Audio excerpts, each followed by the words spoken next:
Jay Shear. Jay Shear. Jay Shear. Jay Shear, business consultant. Jay Shear. Jay Shear Business Consulting.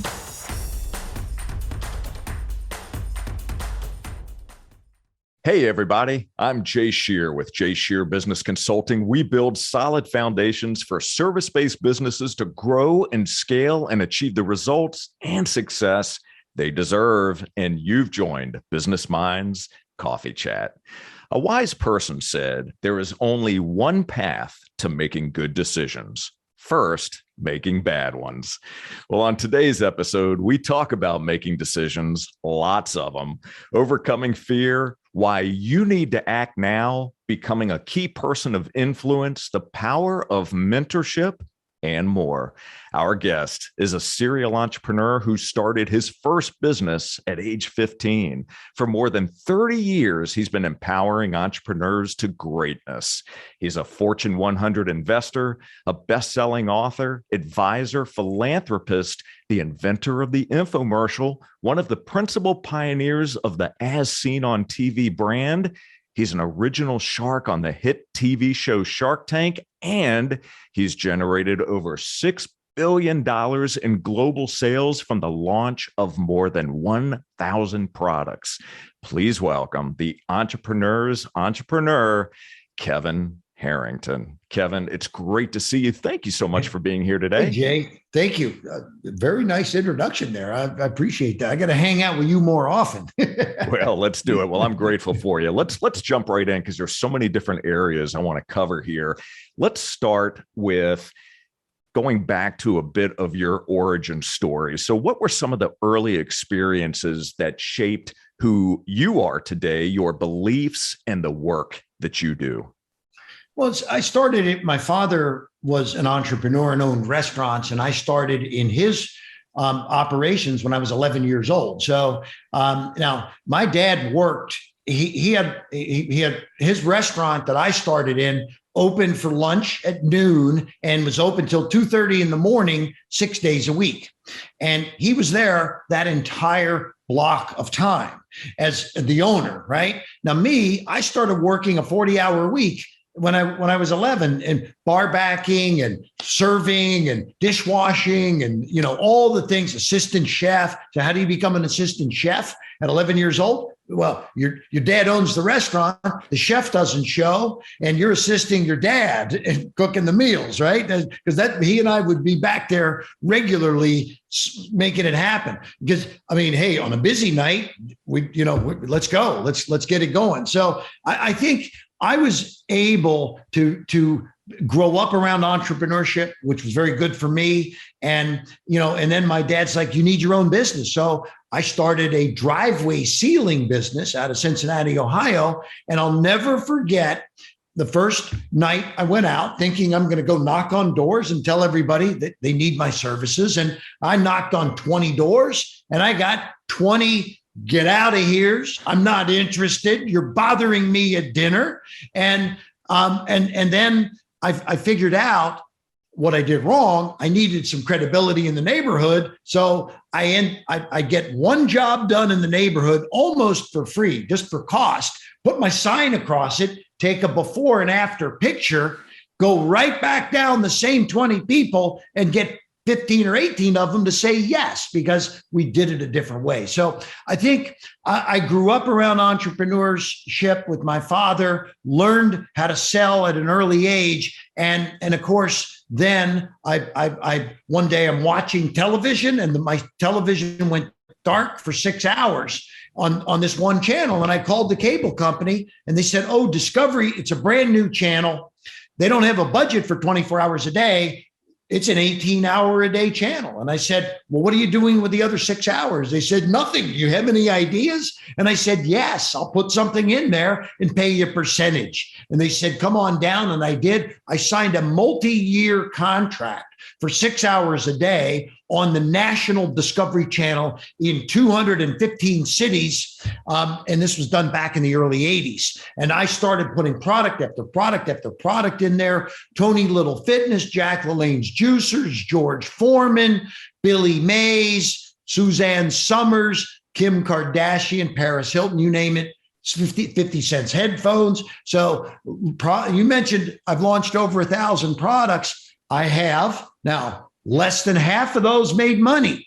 But we can talk about that too, Jay. You don't have to hit on 100% of everything to be successful. So the bottom line is, I think as an entrepreneur, you seek opportunity. And when I saw 6 hours of unused and unsold airtime, that was my opportunity. And I got 6 hours on Discovery, 6 hours on Nashville Network, 2 hours on Lifetime, 2 hours on Bravo.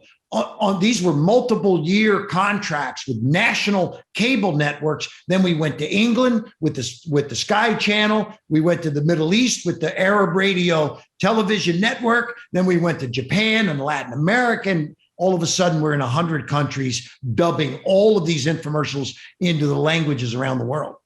Amazing. Just incredible. So what is one of the most difficult decisions that you've had to make in the pursuit of who you've become? Yep. Great question. I had we were growing our business very nicely, but we had, when you don't start with a lot of capital, and I was a young entrepreneur, $25,000 I put into the bank, into my account to start this TV business. And boom, all of a sudden I was at 50 million a year in sales. Off of that $25,000 investment. Okay. But that wasn't going to take us much further because we needed millions more. So I had to now dilute, bring in partners, sell equity, raise capital. And this was a big decision.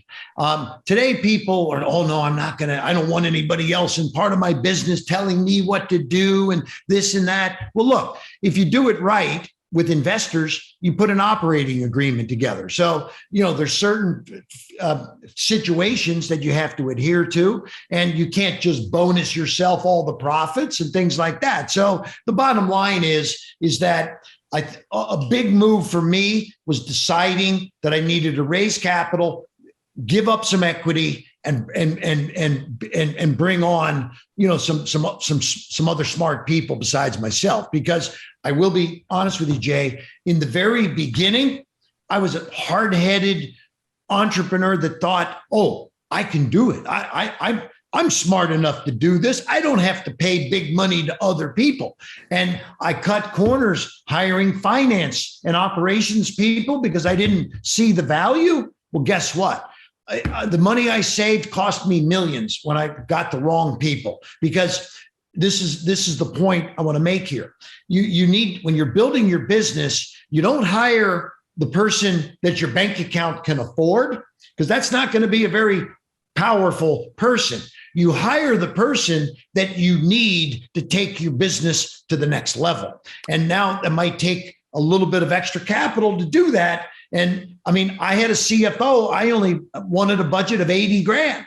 And my accountant said, but you're getting a low qualified guy. He said, where are you going? And I said, well, I want to build $100 million business. Well, you can't build a $100 million business with an $80,000 CFO. Okay. So you have to learn, and you have to take advice and acknowledge that other people can bring you some good things. So the bottom line, I created a dream team, brought people in with an expertise, finance, operations, digital marketing, and the raising capital sides that I wasn't good at. I was a marketing guy, but I said, I need to bring in the rest and make it happen. Bring in the best people I can find.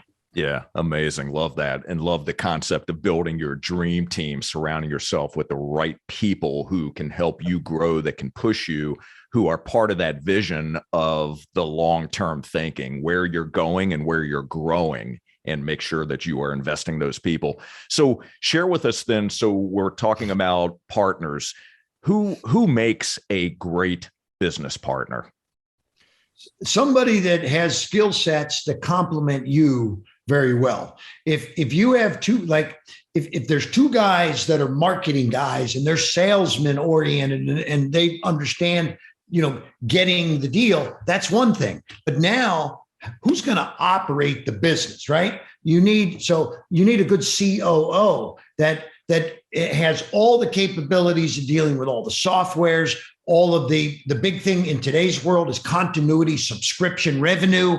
So it's like I could sell people to agree to take a product every month from us, but the technical side of that, of shipping it every month, getting the returns, processing the returns, and all of that, it could be the difference between success and failure, utilizing the right procedures and softwares and oversight. So, I mean, we had a campaign that almost put us out of business because it wasn't handling the returns properly and giving people credits. And we weren't, and the real problem was it wasn't getting recorded for us as a return.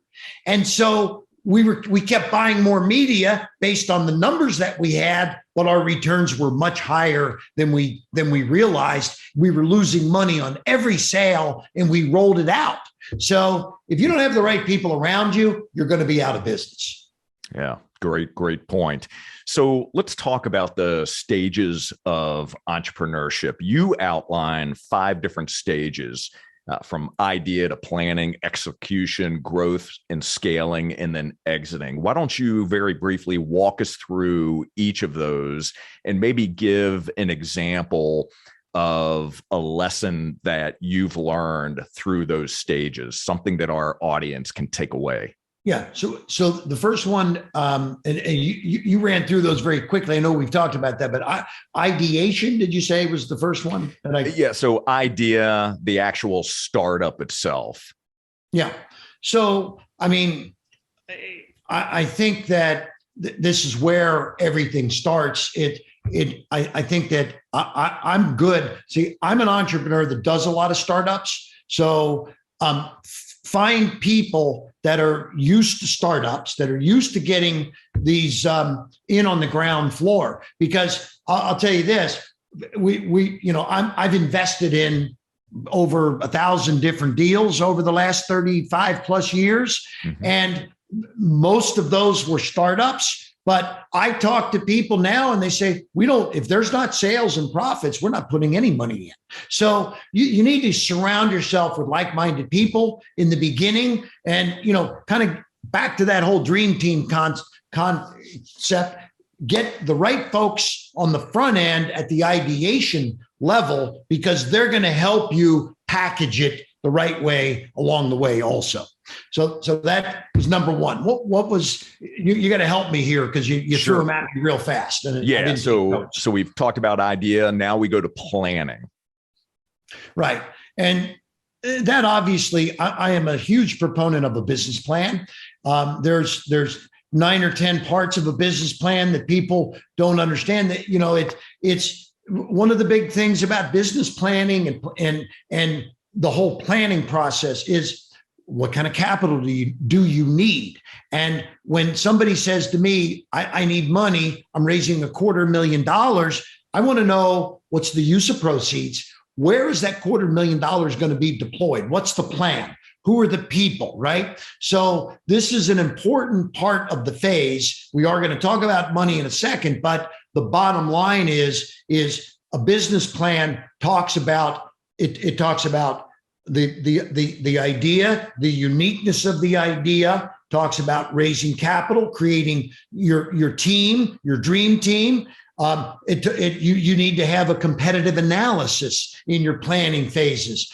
I'm investing in a project right now that is in the male potency, and enhancement, sexual enhancement areas, right? Well, there's 5 big companies already doing this. So we're doing a very detailed analysis of all the competition in the marketplace already. So planning is vital, especially if you're going to hire the right people. The people coming in want to know that you put a plan together. And if you're going to raise money, they want to see that plan also. Perfect. And then the next one would be execution. Execution. This is where the rubber meets the road. And so when I told you about 1,000 investments, our execution is primarily geared towards selling the product. Okay. So I mean, for example, I have products sitting behind me that we've been involved with for years, but this is a little eyeglass cleaner it's a 3-step eyeglass cleaner. The first step is it's got a little brush. You get all the dust off so you don't scratch your glasses, right? And so this is step 1 with the brush. Step 2 is it opens up and it's got a double-sided carbon cleaning system that cleans both sides simultaneously under bridges and in corners because of the unique pear-shaped design. And then third step is the cleaning step. It electrostatically cleans itself and it's ready to go 500 times. Now, execution on this was getting customers. So we put together videos, consumers using it. We bought Facebook, we bought Instagram, we bought TikTok, we used affiliates. And what did we do? We were selling 100 a day, 500 a day, 1,000 a day, 2,000 a day, 5,000 a day, 10,000 a day, 15,000 a day. We got this up. We've now done $120 million in sales on this product. And the execution was focused on a couple things. But what is your acquisition cost to get the customer to buy this, right? What is the customer acquisition cost? We call that a CAC. CAC. And we had a very affordable customer acquisition cost. And then we had to have all the fulfillment, customer service, et cetera. But let me tell you the real breakthrough on this. And this is part of execution. This sells for $15. So the average order, people were ordering. They said, yeah, I'll take one. They ordered it. We're selling. It was an average order of about $20. And we said, wait a minute. That's not enough. We need more revenue. So yes, customer acquisition cost is important, but what is the average lifetime value of the customer? How much will they spend? Well, guess what? Your glasses, I'm sitting in my office, but I got a pair sitting by my bed. I got a pair in my car. I got a pair by my couch. Buy 2, get 2 free. Buy 3, get 3 free. We increased the average order of this from $20 up to $54.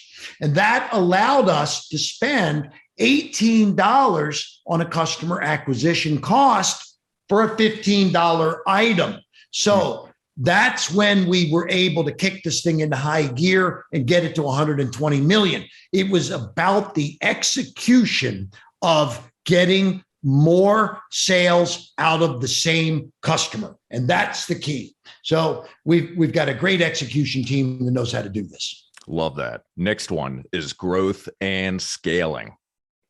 So I kind of covered some of that in the execution phase here because it's growth and scaling is vital. It's the scaling side is all about the lifetime value of the customer. And let's go back to some of the guys I call them the smartest guys in the business in my world, Bill Guthrie and Greg Ranker.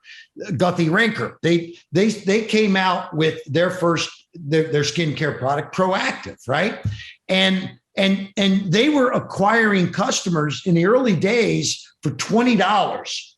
And that customer was staying on for 8 months of turns and they were getting hundreds of dollars in revenue for a $20 acquisition cost. Of course, that has changed, that has increased, but the execution, it's paying attention to the small details of what are the returns? Let me give you one example of something so simple that Greg Ranker created.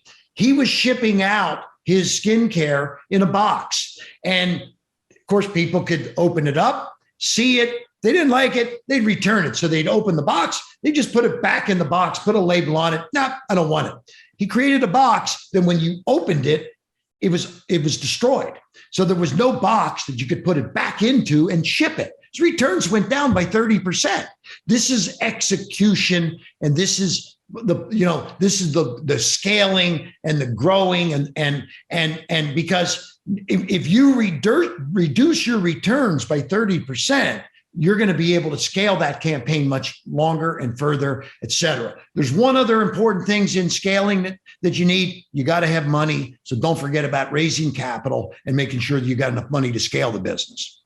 Perfect. Great advice. And then the final stage of entrepreneurship, as you have them listed, would be the exit. I ask people up front, and what is your goal? And funny thing is, not everybody says, I want to build it and sell it and make a lot of money.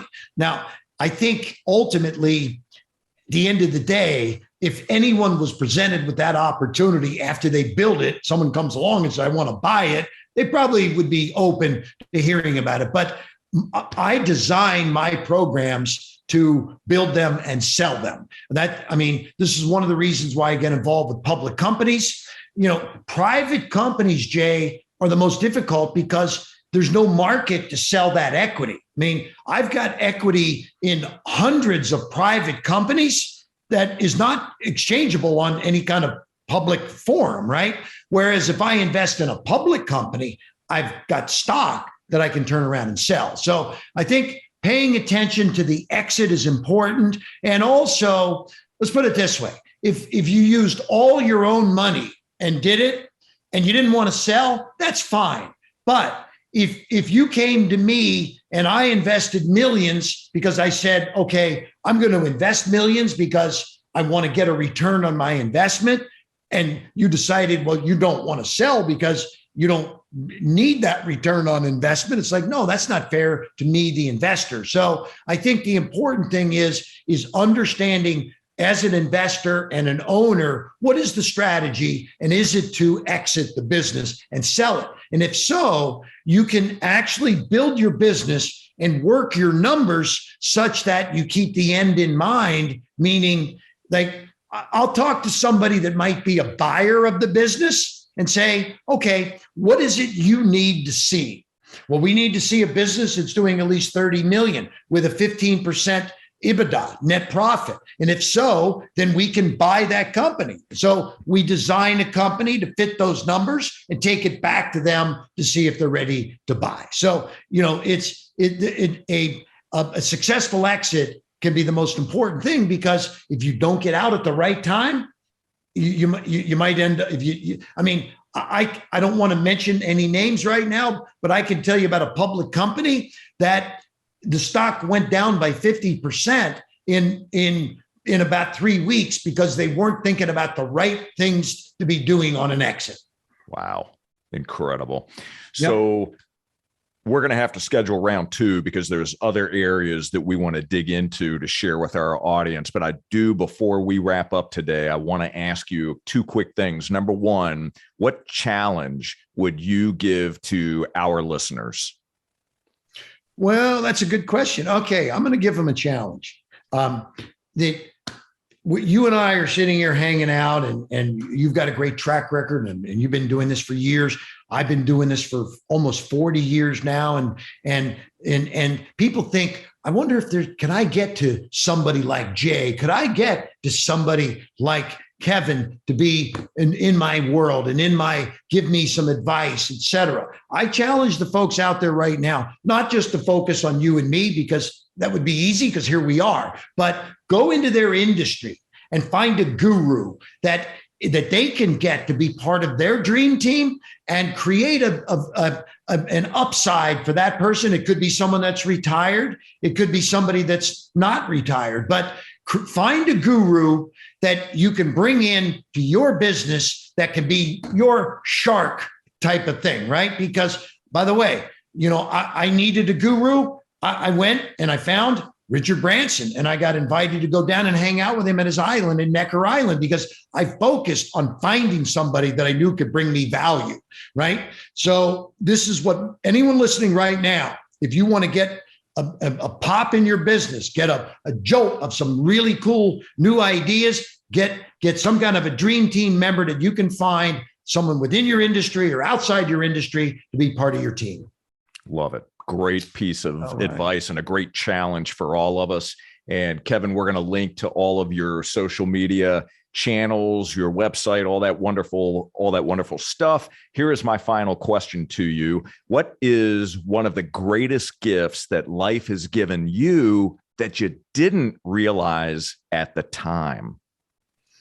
Well, that's a great question, Jay. I think I believe that I'm a marketing oriented person. So I like to try to envision the selling message on the very front end. And I try to connect with to be the buyer, right? So I have the ability to not just be the salesman selling, but I also put myself in the buyer's shoes. And what is it that I need to see to make this happen? So I'm a buyer and a seller simultaneously, and it's given me the ability to connect the dots for the sale to be made. And I think when you watch the 1,000+ infomercials that I did over the last 30 some years, you'll see we created some of the most amazing pitches and demos and things that were, really very powerful. And I think this is because as a consumer, what is it I want to see to make me want to buy, right? And so I'm able to see both sides of it. And this gives me the ability to make the sale. That's a powerful perspective, no doubt about it. And I want to make sure that everybody that's watching and listening right now also understands that in addition to what we've been talking about here today, and we will continue this conversation, Kevin advises companies. He's a best-selling author, and he is about giving back, right? One of his most recent books, Mentor to Millions, talks all about that. And we're going to dig into more details on that one on our next conversation. So Kevin, I'm grateful for you. Thank you so much for spending time with us on Business Minds Coffee Chat. Thank you. Thank you, Jay. Appreciate it. Take care. Bye-bye. It is my pleasure. Talk to you soon. Thank you for watching and listening. And please take a moment to subscribe, rate, and leave us a review. We would love it if you would share one or two key takeaways from this particular episode, and to enjoy more episodes and to learn how Jay Shear Business Consulting can help build a solid foundation for your service-based business. All you have to do is visit jshearbusinessconsulting.com. And until next time, keep learning and growing. And we'll see you on the next Business Minds Coffee Chat. Take care. Jay Shear. Jay Shear. Jay Shear. Jay Shear. Business Consultant. Jay Shear Business Consulting.